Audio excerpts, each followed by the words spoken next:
Let's continue. अब हम बात कर रहे हैं क्लोरोप्लास्ट की। हमें सबसे पहली बात जो है वो ये पता है कि क्लोरोप्लास्ट जो है वो सिर्फ animal cells sorry plant cells में होता है। सही है। एनिमल सेल्स में प्रेजेंट नहीं होता। तो अगर मैं उस लिहाज से बात करूं तो मुझे पता है कि इसके अंदर जो चीजें मैं बनाऊंगा वो बेसिकली प्लांट सेल से रिलेटेड होंगी। और हमें एक बचपन से बात पता है कि क्लोरोप्लास्ट जो है वो फोटोसिंथेसिस में आपको हेल्प करता है। ठीक है। अगर मैं उस लिहाज से अब ड्रॉ करना स्टार्ट करूं इसके स्ट्रक्चर्स को, तो सबसे पहली बात तो वही बात कि इसके अंदर क्या है। एक सर्कुलर डीएनए है। सर सर्कुलर डीएनए अभी तक हमने दो चीजों में पढ़ा है। एक पढ़ा है हमने माइटोकॉन्ड्रिया में और एक पढ़ा है अभी तक हमने क्लोरोप्लास्ट में। This is not the same as linear DNA जो हमने पढ़ा था प्लांट सेल और एनिमल सेल के अंदर। मतलब ये उन दोनों का जो मेन डीएनए आपका प्रेजेंट होता है वो लीनियर डीएनए होता है प्लांट सेल और एनिमल सेल में।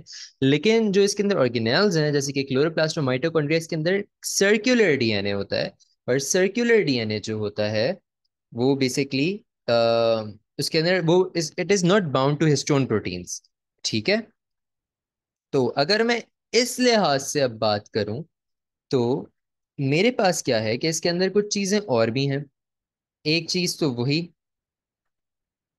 हमने राइबोसोम्स वाले चैप्टर अब जब हम डिस्कस कर रहे थे सब टॉपिक राइबोसोम्स का तो हमने उसी वक्त डिस्कस किया था ये कि भाई हमारे पास 70s राइबोसोम्स जो हैं वो माइटोकॉन्ड्रिया में भी हैं, क्लोरोप्लास्ट में भी हैं और बैक्टीरिया में भी हैं। तो अब ऑब्वियसली अगर हम क्लोरोप्लास्ट डिस्कस कर रहे हैं तो इसके अंदर जो ये राइबोसोम्स प्रेजेंट है ये कौन से होंगे? 70s ribosomes. ठीक है। एक चीज और जो इसके अंदर प्रेजेंट होती है वो होती है एक स्टार्च ग्रेन। ठीक है। इसके अंदर क्या होता है? स्टार्च ग्रेन प्रेजेंट होता है बड़ा सा, जो कि हमें माइक्रोस्कोपिक पिक्चर्स के अंदर दिखता भी है। सही है। एक स्टार्च ग्रेन प्रेजेंट हो गया। ठीक है। अच्छा बिफोर आई टेल के इसके अंदर एक और वो क्या खास चीज होती है, लेट मी मेंशन के इसके कंपार्टमेंट्स कितने हैं और क्या है इसके अंदर। ठीक है।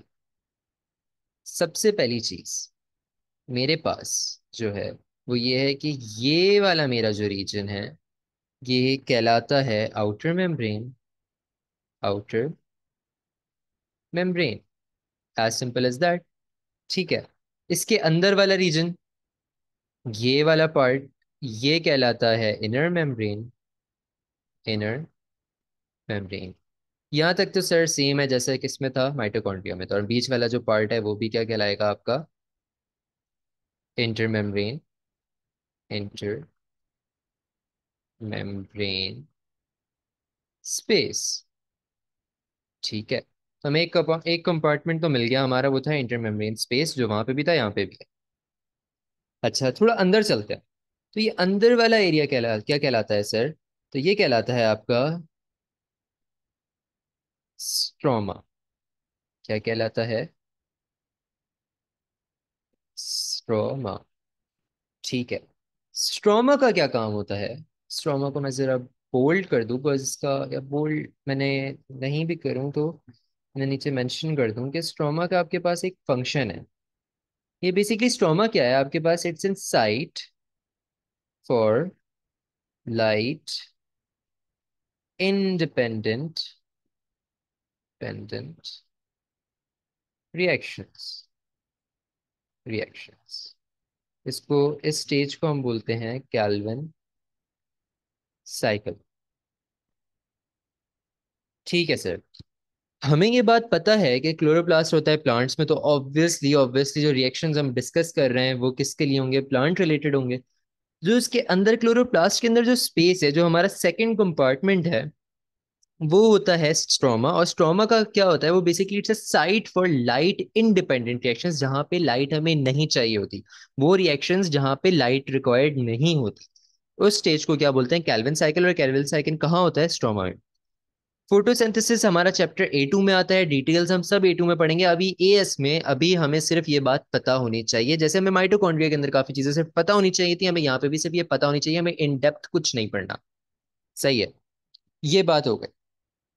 अब एक खास चीज जो मैं बेसब्री से मेंशन करना चाह रहा हूँ, इसके अंदर कुछ चीज अलग भी होती है। कुछ इस तरह से एक स्ट्रक्चर होता है। एक, दो, तीन। ठीक है। फिर एक ये लाइन और फिर एक, दो, 3। ये मैंने क्या बनाया? अब ऑब्वियसली आप लोग के दिमाग में आ रहा होगा ये है क्या चीज आखिर, क्या कहें इसको, क्या नहीं कहें। मेक सेंस कि भाई क्वेश्चंस आ सकते हैं बंदे के दिमाग में। अगर मैं स्पेसिफिकली, चलो मैं इसको अलग से मेंशन करूंगा, इसको अलग से डिस्कस करेंगे। ये पूरी चीज अभी तक समझ आती है, इसके अंदर कुछ इस तरह का मुश्किल नहीं था। मैंने एक चीज जो मेन बता दी, मैं रिमेनिंग चीजें भी चलो मैं लेबल कर दूं। तो मेरे पास ये क्या था? मेरे पास था ये सर्कुलर डीएनए, सर्कुलर डीएनए। सही है, जो कि मेरे पास अभी तक सिर्फ माइटोकॉन्ड्रिया और क्लोरोप्लास्ट के अंदर है। और ये क्या है? It is not bound to histone proteins, तभी ये सर्कुलर डीएनए है। इसको नेकेड डीएनए भी कहते हैं। और दूसरी बात ये कि हमारे पास जो एनिमल सेल और प्लांट सेल में होता है वो लीनियर डीएनए होता है। फिर हमारे पास ये क्या थे? ये थे हमारे पास 70s राइबोसोम्स। ठीक है, ये 70s राइबोसोम था। और ये जो था ये क्या था आपका? ये था स्टार्च ग्रेन। ठीक है, यहां तक तो मैंने मेंशन कर दिया। सर ये चीज तो बता दें, ये जो आपने बनाई है ये क्या है? स्नेक जैसी चीज जो है, अभी डिस्कस करते हैं इसके ऊपर, अलग से डिटेल में डिस्कस करते हैं। ठीक है, लेट्स गो निकल नीचे। Okay, so here we go. इस चीज के अंदर जो मैंने पहले 3, आप ये देख सकते हो, स्पेसेस बनाई हैं या सर्कल्स बनाए हैं, ये क्या, ये पूरे तीनों मिला के कहलाते हैं क्या? ग्रेनम। ठीक है, ये तीनों क्या कहलाएंगे? ग्रेनम कहलाएंगे। ये क्या है? ग्रेनम। अच्छा, अगर मैं मल्टीपल ग्रेनम की बात करूं तो वो ग्रेना होता है। Granum is basically singular. अगर मैं जैसे फॉर एग्जांपल यहाँ 2 बने हुए हैं ना मेरे पास, कितने हैं मेरे पास? मेरे पास 2 है ना, तो मैं इनको अगर 2 को एक साथ मैं बोलूंगा कि भाई मेरे पास ये है मौजूद, तो मैं बोलूंगा ग्रेना। प्लूरल में ग्रेना बोलूंगा। ग्रेनम जो होता है बेसिकली, ये क्या होता है? Site, site for light dependent, dependent reactions. हमने ऊपर क्या पढ़ा था? स्ट्रोमा जो होता है वहां क्या होता है? That is site for light independent reactions. लेकिन जो आपका ग्रैनम होता है, this is basically the site for light dependent reactions. ये जो 3 सर्कल्स जो मैंने बनाए, ठीक है, अब ये अकेले नहीं होते। बेसिकली अगर मैं इसको थोड़ा सा और बनाऊं आपके लिए आसानी के लिए, इसके ऊपर सेम सिमिलरली जैसे हमारे पास माइटोकॉन्ड्रिया पे था, उसके क्रिस्टे के ऊपर, इसके ग्रैनम के ऊपर मौजूद होते हैं आपके स्टॉक पार्टिकल्स। क्या मौजूद होते हैं? Stock particles. सही है। तो मतलब क्या है कि यहाँ स्टॉक पार्टिकल मौजूद होंगे। यहाँ तो मैंने इधर इस वाले स्ट्रक्चर में मैं अभी नहीं बना रहा, लेकिन ऊपर अगर मैं मेंशन करूँ तो वहाँ स्टॉक पार्टिकल मौजूद है।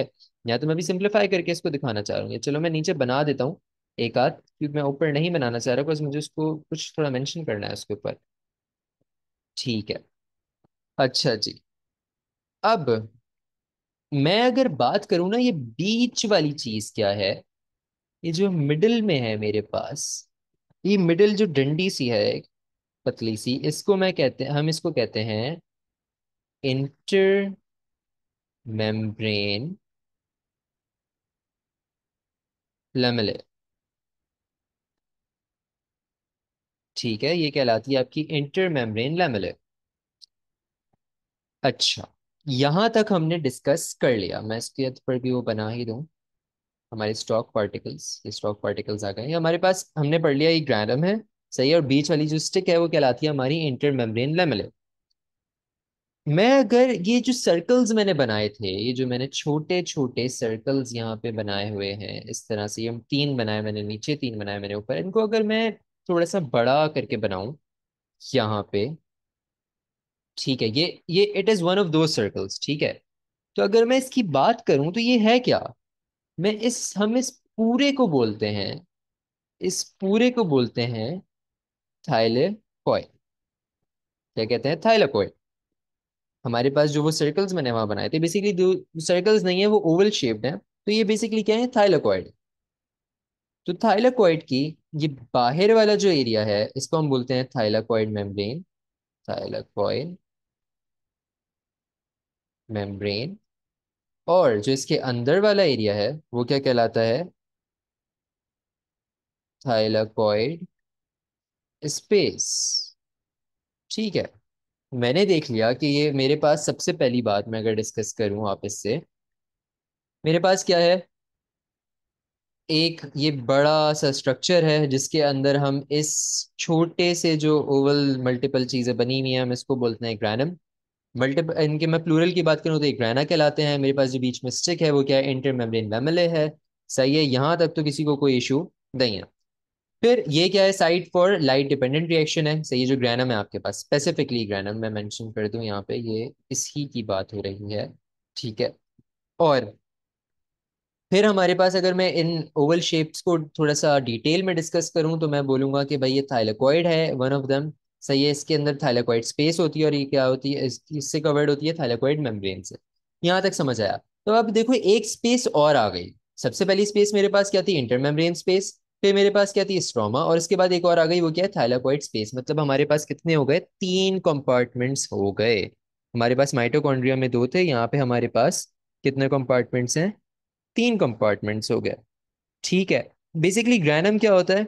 अगर मैं ग्रैनम की बात करूं, it's a stack of thylakoid. जरूरी नहीं है 2 हो, 3 हो, 4 हो, मल्टीपल हो सकते हैं। सही है, it's basically a stack of thylakoids. ठीक है।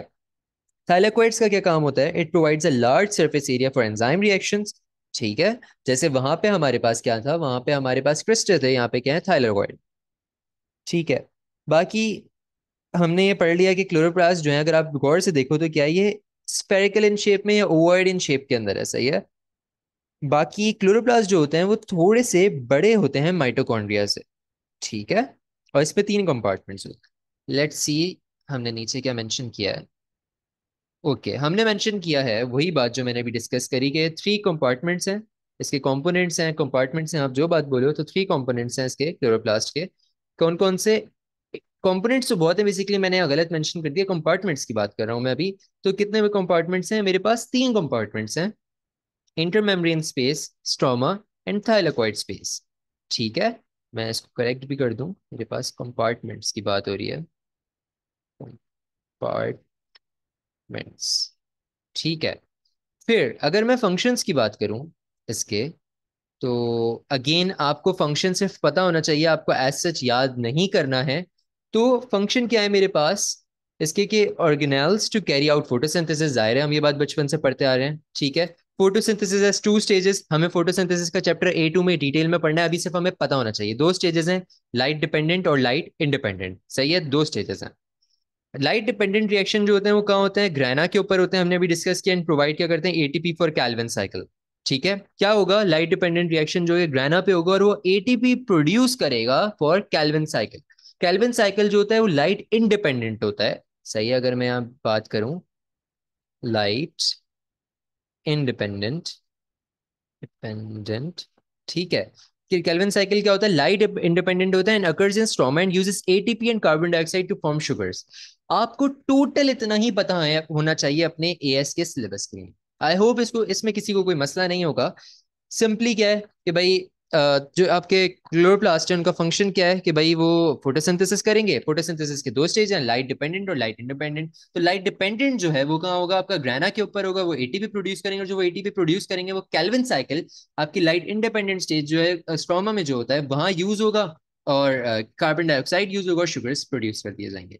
That is it. ठीक है। अच्छा, अगर अब मैं बात करूं structural and functional similarities between mitochondria and chloroplast की।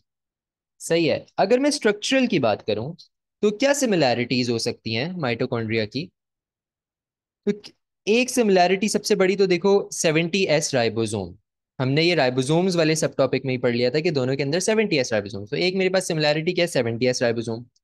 सेकंड सिमिलैरिटी क्या है इन दोनों के अंदर? सर्कुलर डीएनए है। ठीक है। हमने हमें बात पता होनी चाहिए कि सर्कुलर डीएनए होता है माइटोकॉन्ड्रिया और क्लोरोप्लास्ट के अंदर। एनिमल सेल और प्लांट सेल का जो डीएनए होता है वो लीनियर डीएनए होता है। ठीक है। अब आप इसके एक और स्ट्रक्चरल डीएनए इसकी बात करो सिमिलैरिटी की, तो आप बोलोगे दोनों के अंदर डबल मेम्ब्रेन है। सही है। आउटर मेम्ब्रेन और इनर मेम्ब्रेन, तो मतलब 2 मेम्ब्रेन है। डबल मेम्ब्रेन है इन दोनों के अंदर। ठीक है, ये भी एक सिमिलैरिटी हो गई। स्ट्रक्चरल वो जो आप देख के बता सको। ठीक है। इसका कोई फंक्शन नहीं बोलना हमें। हमें ये नहीं बताना केमिकली, कोई चीज नहीं बतानी, हमें जो देख के पता चल जाए। सही है। दोनों का रेंज जो है साइज की, रेंज इन साइज वो सिमिलर है। ठीक है। वो क्या है, 2 से 10 माइक्रोमीटर के बीच में ही ये लोग मिलते हैं, तो ऑलमोस्ट सिमिलर। वैसे तो क्लोरोप्लास्ट थोड़ा सा बड़ा होता है, बट हम यहाँ सिमिलैरिटीज में ये बोल सकते हैं कि स्ट्रक्चरल सिमिलैरिटी में कि इनकी रेंज एंड साइज वो सेम है। और दोनों के अंदर हमने देखा कि प्रेजेंस है किसकी, स्टॉक पार्टिकल की, प्रेजेंस ऑफ स्टॉक पार्टिकल। ठीक है। ये हमने लिख लिया। स्टॉक पार्टिकल माइटोकॉन्ड्रिया में कहाँ होता है, क्रिस्टे पे। सही है। और क्लोरोप्लास्ट में कहाँ पे होता है आपके पास, आपके ग्रेना पे। ठीक है। अच्छा। फंक्शनल सिमिलैरिटी मेनली एक है, वो ये है कि both are responsible for producing, producing what, ATP. हमने यही पढ़ा ना, using ATP synthase. ATP synthase का होता है स्टॉक पार्टिकल में, दोनों के पास क्या है, स्टॉक पार्टिकल है। तो इसका मतलब दोनों का फंक्शन क्या है कि they both are responsible for producing ATP using ATP synthase. ठीक है। हमें इनकी फंक्शनल सिमिलैरिटी भी मिल गई। अगर मैं आपसे बात करूं इनके कुछ डिफरेंसेस हैं, बिल्कुल सर इनके डिफरेंसेस हैं। लेट्स सी इनके डिफरेंसेस क्या है, मैंने पहले से मेंशन कर दिया ताकि हमारा टाइम बच सके। स्ट्रक्चरल डिफरेंसेस इनके क्या हैं, स्ट्रक्चरल डिफरेंसेस में अगर मैं इनकी बात करूं, तो मेरे पास सबसे पहली बात, माइटोकॉन्ड्रिया में मेरे पास क्या है, 2 कंपार्टमेंट्स हैं, इंटरमेम्ब्रेन स्पेस और मैट्रिक्स है। क्लोरोप्लास्ट में क्या है, मेरे पास 3 कंपार्टमेंट्स हैं, इंटरमेम्ब्रेन स्पेस है, स्ट्रोमा है और थाइलेकोइड स्पेस है। अभी हमने अच्छे से डिस्कस किया। अगर माइटोकॉन्ड्रिया की फर्दर बात करूं तो इसके अंदर क्रिस्टा जो है, क्रिस्टे जो है बेसिकली वो प्रोवाइड कर रहे हैं large surface area for enzyme reaction. और क्लोरोप्लास्ट में क्या कर रहे हैं, थाइलेकोइड जो है, thylakoid membrane provide a large surface area for enzyme reactions. ठीक है। माइटोकॉन्ड्रिया जो होता है, आपको ये पता होना चाहिए, शायद मैंने ऊपर डिस्कस नहीं किया, कि माइटोकॉन्ड्रिया सॉसेज शेप्ड में होता है और क्लोरोप्लास्ट आपका ओवॉइड शेप्ड में होता है। सिमिलरली स्ट्रक्चरल डिफरेंसेस वो हैं जो देख के बता सको, ये चीजें आप देख के बता सकते हो। ठीक है। माइटोकॉन्ड्रिया के अंदर एक चीज और कि मैट्रिक्स जो है कंटेन करता है सॉल्युबल एंजाइम्स फॉर रेस्पिरेशन। और सिमिलरली क्लोरोप्लास्ट में मैट्रिक्स की जगह आपका जो इनर मेम्ब्रेन के अंदर जो स्पेस होता है वो कहलाता है स्ट्रोमा। तो stroma contains enzymes for photosynthesis. तो हमें एक बात ये भी पता चल गई कि हम जब A2 में आएंगे तो हम माइटोकॉन्ड्रिया को हम रेस्पिरेशन वाले चैप्टर के अंदर पढ़ेंगे और क्लोरोप्लास्ट को हम पढ़ेंगे किसमें, फोटोसिंथेसिस वाले चैप्टर के अंदर। ठीक है।